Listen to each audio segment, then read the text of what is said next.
Welkom. Het jy al ooit gewonder hoe dokters, jy weet, daai regtig komplekse besluite neem? Wel, vandag lig ons so 'n bietjie die engine kap van die mediese wêreld. Ons gaan 'n egte protokol vir wondsorg vat en dit stap vir stap uitmekaar haal. So kan ons die slim, gestruktureerde stelsel sien wat help om al die raaiwerk uit te haal en pasiënte veilig te hou. Ag, hier is die groot vraag, né? Daai een wat ons almal al gevra het as ons na 'n wond staar. Daai gevoel van onsekerheid, is alles oukei? Is dit besig om te genees soos dit moet? Wel, presies hierdie vraag is die probleem wat 'n goeie, duidelike protokol vir jou oplos. Goed. Voor ons enigsins verder gaan, hierdie is krities belangrik. Ons kyk na hierdie protokol suiwer as 'n opvoedkundige oefening. Ons wil die denkwyse daar agter verstaan. Hierdie is absoluut, en ek bedoel absoluut, nie 'n doen dit jouself gids nie. Vir enige mediese probleme, praat altyd met jou eie dokter. OK? Reg, hier is ons roetekaart vir vandag. Ons gaan eers kyk hoekom hierdie legkaart so ingewikkeld is, dan leer ons hoe om 'n wond te dekodeer, daarna kyk ons na die praktiese stappe, hoe 'n besluit geneem word, en dan sluit ons af met die groter prentjie. So, kom ons spring sommer dadelik weg.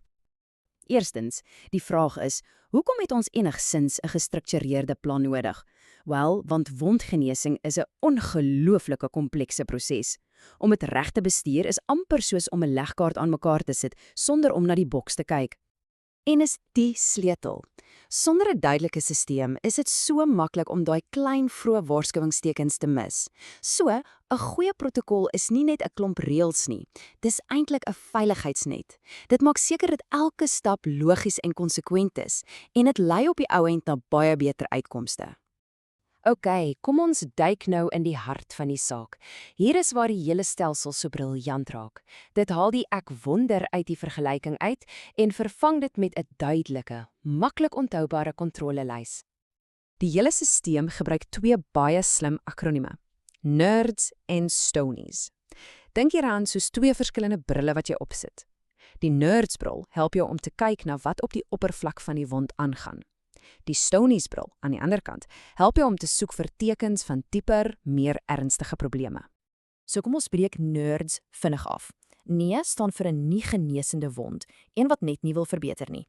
E is vir eksodaat, dis basies net 'n fancy woord vir oortollige vog of selfs etter. R is vir rooi en broosweefsel, daai tipe wat bloei sodra jy daaraan raak. D is vir debris, wat eintlik maar net vuilheid of dooie weefsel in die wond is. En S is vir 'n slegte smel, 'n reuk. Al hierdie dinge is tekens wat jy met die blote oog op die oppervlak kan sien. Nou vir STONIES, wat dieper kyk. S is vir size of grootte wat toeneem. T is vir temperatuur as die vel rondom die wond duidelik warmer voel. O is vir osteomielitis en hier is 'n baie ernstige een. Dit beteken die infeksie het dalk al die been bereik. N is vir 'n new breakdown, oftewel nuwe sere wat naby die oorspronklike een begin vorm. Dan is daar E vir eksidaat, nes by NERDS, en nog 'n E vir edeem en erythreum. Dis die mediese terme vir swelling en rooiheid in die vel rondom die wond. En laastens weer 'n S vir smel of reuk. So, hier's die deurslaggewere punt. As jy NERDS tekens sien, is die kans goed dat dit 'n lokale probleem is. Iets wat jy met die regte verband kan behandel. Maar as jy STONIES tekens sien, is dit 'n massiewe rooi vlag. Dit skreef jou, stop, hier's dalk 'n sistemiese infeksie en ons moet dalk aan dinge soos antibiotika begin dink. Jy sien, dis hoe die assessering jou help om die erns van die saak te bepaal. Reg, nou dat ons weet hoe om 'n wond te lees met NERDS en STONIES, kom ons kyk hoe dit alles saamkom in 'n praktiese stap-vir-stap proses. Die stappe self is eintlik doeteenvoudig en logies. Eers basiese higiëne. Was jou hande, trek skoon handskoene aan. Dan berei jy jou skoonmaakoplossing voor. Jy maak eers die vel rondom die wond skoon en dan met 'n nuwe, skoon stukkie gaas maak jy die wond self skoon. En heel laaste, daai moderne belangrike stap, neem 'n foto. Nou, daai derde stap klink dalk na 'n klein detail, maar dit is regtig belangrik. Hoekom in 'n aparte houer gooi? Wel, dis alles te doen met infeksiebeheer. Dink daaroor. As die punt van die hoofbottel per ongeluk aan die wond raak, of jy doop 'n vuil stukkie gas daarin, dan kan jy die hele bottel besoedel.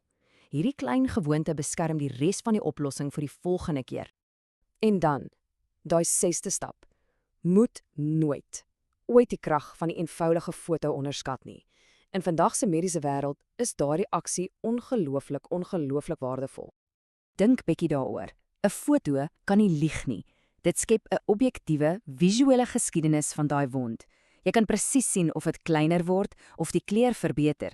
En as jy 'n liniaal langs die wond neersit wanneer jy die foto neem, is daar geen raaiwerk oor die grootte nie. Boonop is dit perfek vir telemedisyne. Jy kan daai foto direk na jou dokter stuur vir 'n vinnige, akkurate opvolg sonder om jou huis te verlaat. Goed, die wond is geassesseer, dit is skoongemaak en nou. Wel, nou kom ons by die besluit. Gebaseer op wat jy met jou Nerds en Stonies ondersoek gesien het, neem die protokol jou nou na 'n duidelike vurk in die pad. En hierdie tabelletjie maak dit so duidelik. Die logika is reguit. As jou assessering tekens van infeksie wys, dink aan 'n slegte reuk of baie etter, dan is die aksie om Enodyne te gebruik. Dis 'n verband met jodium in om daai infeksie te beveg.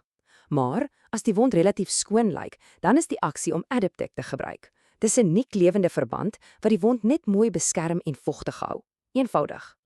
Die protokol is ook slim genoeg om te weet dat een grootte nie almal pas nie. Byvoorbeeld, vir pasiënte met 'n toestand soos swak sirkulasie in hulle bene, is 'n gewone verband net nie genoeg nie. In daardie gevalle, sê die protokol, moet spesiale kompressieverbande gebruik word. So, jy behandel nie net die wond nie, jy behandel ook die onderliggende oorsaak. En dit bring ons terug by die goue reël van die hele stelsel. Die assessering lei die aksie. Jy gryp nie net die naaste verband en hoop vir die beste nie. Jy kyk, jy dink en dan kies jy die regte roete gebaseer op duidelike, sigbare bewyse. Dit skep konstantheid en dit sny foute drasties uit. So, kom ons sluit af deur 'n bietjie uit te zoom. Ja, ons het 'n spesifieke mediese protokol ontleed, maar die denkwyse daar agter, wel, dit kan jy op soveel ander plekke toepas. So, wat het ons vandag geleer? 1. Begin altyd met 'n gestruktureerde manier om die probleem te evalueer. 2. Volg 'n duidelike stap-vir-stap proses. 3. Maak seker jou aksie is 'n direkte gevolg van jou assessering. En 4. Hou rekord van jou vordering op 'n manier wat jy kan meet. Hierdie beginsels gaan alles oor duidelikheid en doeltreffendheid. En dit bring my by my laaste gedagte. Ons het gesien hoe hierdie gestruktureerde benadering die verskil kan maak tussen genesing en 'n ernstige infeksie. Dink nou daaroor in jou lewe. Of jy nou 'n projek by die werk bestuur of 'n komplekse probleem by die huis probeer oplos, hoe kan hierdie einste denkwyse, assesseer eers, volg dan duidelike stappe en dat die feite jou lei, jou help om daai raaiwerk te vermy en beter, meer betroubare resultate te kry. Dis die kern van goeie besluitname of jy nou 'n verband aanwend of 'n besigheid bestuur.